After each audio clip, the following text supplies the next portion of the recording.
Hello viewers, today we'll be going over a common error code found on many early LS based engines such as this 4.8 liter and this 2000 Chevrolet Silverado. For this truck it was throwing a P0332 code for a rear bank knock sensor 2 malfunction, which is the rear knock sensor in the very back of the motor. So I found a workaround for this that is free.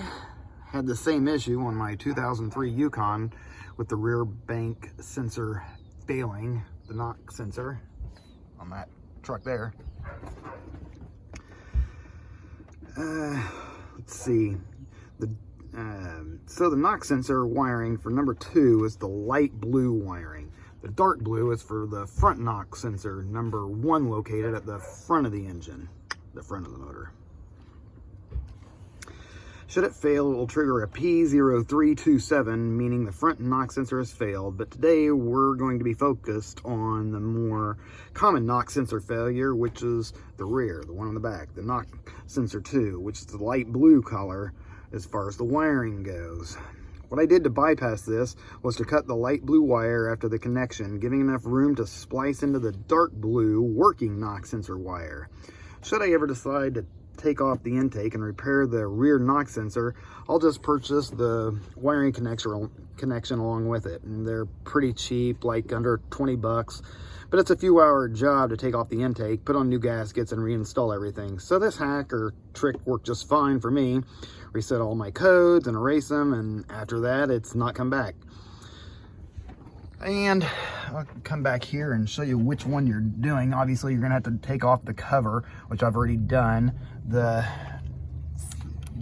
is the clip and the wiring that goes to the knock sensor. It's located right back here. You just undo this right here, take it out, and then that'll give you enough room to kind of pull this out. And I've already got it all taped up and fixed.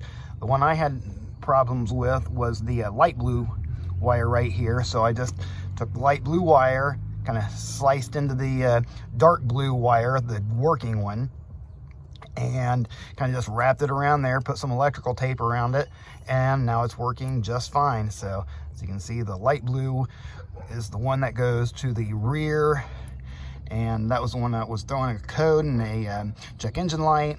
So I just wired it into the one. So now I've just got one knock sensor in the very front that works. It very rarely fails, and it's working just fine. Doesn't have any knocking, pinging, ticking, any of that kind of stuff. So, and it reset the code. Kind of a cheap, inexpensive fix if you don't want to have to go through and take all this stuff out. If I decide to do that at some point, the wiring harness, like I mentioned, is fairly cheap. So I hope that helps everyone. Have a good day. Leave a comment down below. Hit that like and subscribe button. It'd mean a lot. Thanks everyone. Signing out. Oh boy.